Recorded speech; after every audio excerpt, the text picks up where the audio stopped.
Appeal শুনানি হয়েছে এবং শুনানি অন্তে মাননীয় ইলেকশন ট্রাইব্যুনাল 3টি আপিল মঞ্জুর করেছেন, 2টি আপিল নামঞ্জুর করেছেন।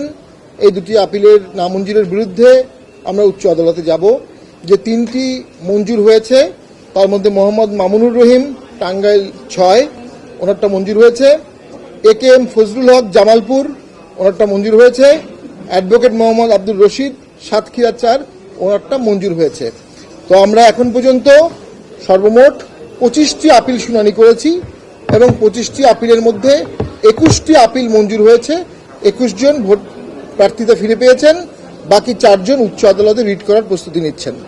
আমরা মনে করি এই ভোটটি উৎসবমুখর করতে প্রার্থীর উপস্থিতি খুব গুরুত্বপূর্ণ। সেই বিবেচনায় জাতীয় পার্টি 243টি জন প্রার্থীকে মনোনয়ন দিয়েছিলেন। তার মধ্যে আমরা প্রায় 40টির মতো মনোনয়ন বাতিল হয়েছিল। তার মধ্যে প্রায় 35টি বাতিলের বিরুদ্ধে আপিল করা হয়েছে, তার মধ্যে 25টি আপিল শুনানি হয়েছে। আমরা মনে করি আমরা ন্যায় বিচার পাব। পাশাপাশি দেশে ভোটের যে উৎসব এবং প্রাণবন্ততা দেখার কথা, আমরা সেই উৎসব এবং প্রাণবন্ততা দেখছি না। একটা আতঙ্ক দেখছি ভোটারদের মধ্যে, একটা আধিপত্য দেখছি কিছু প্রার্থীর মধ্যে, একটা নিরুৎসাহ দেখছি রাজনৈতিক দলগুলোর মধ্যে। সরকার যে ভোটের জোয়ার ওঠানোর দায়িত্ব ছিল, অন্তর্বর্তী সরকার প্রধানত নির্বাচনের সরকার, নির্বাচন আসলে নির্বাচনের জোয়ার ওঠাবে, মানুষের উৎফুল্লতা আনবে, সেটা না করে আমরা দেখছি মানুষের মধ্যে ভোটের উৎসাহ ব্যাপক হারে আমরা দেখতে পাচ্ছি না এবং সরকার এই বিষয়ে সচেষ্ট না।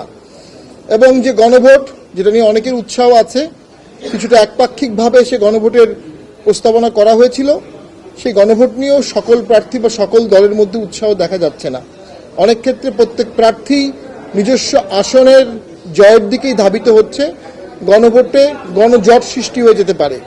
প্রায় 4টি প্রস্তাবনার একটি গণভোটের প্রশ্ন অনেক বৃহৎ।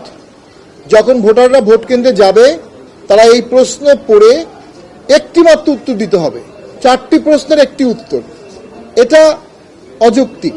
4টি প্রশ্নের 4টি উত্তর হওয়া উচিত ছিল এবং তার ভিত্তিতে 4টি প্রস্তাবনা পাশ হতো। সেখানে যদি আমাদের সহজ সরল ভোটাররা এটা পড়ে তারা টিকচিহ্ন দিবেন, এটা পড়তে সময় লাগবে, টিকচিহ্ন দিতে সময় লাগবে।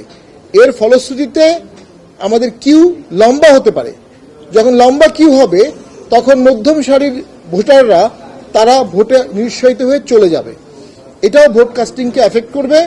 এই বিষয়গুলো নির্বাচন কমিশনকে বিবেচনা রাখতে হবে, বুথ বাড়াতে হবে, ফাস্ট ভোটিংয়ের ব্যবস্থা করতে হবে। ইতিমধ্যে তারা 1 ঘন্টা ভোটিং বাড়িয়েছে, তো আমি মনে করি এটা আরও 1 ঘন্টা বাড়ানো উচিত অথবা আরও 1 ঘন্টা আগে শুরু করা উচিত। তাহলে হয়তোবা সকল ভোটাররা ভোট দিতে পারবে। তো আমার বক্তব্য দীর্ঘায়িত করব না। জাতীয় পার্টি শত গঞ্জনা, শত বঞ্চনা, শত অপবাদ, শত বৈষম্যের মধ্যেও জিএম কাদের নেতৃত্বে এগিয়ে চলছে। জাতীয় পার্টির চেয়ারম্যান জিএম কাদের, গঠনতন্ত্র অনুযায়ী চেয়ারম্যান ছাড়া অন্য কেউ মনোনয়ন দিতে পারে না। একটি নিবন্ধিত দলের একজনই চেয়ারম্যান হয়, একটি নিবন্ধিত দলের একজনই সিগনেটারি হয় মনোনয়নে। জাতীয় পার্টির চেয়ারম্যান সেই সিগনেটারি, উনি সিগনেচার দিয়ে এই মনোনয়নগুলো দেওয়া হয়েছে এবং সেগুলো বৈধ হয়েছে। তো আমরা নির্বাচন কমিশনের কাছে কৃতজ্ঞ এবং ধন্যবাদ জানাচ্ছি। তারা খুব কষ্টসাধ্য কাজটি করছেন।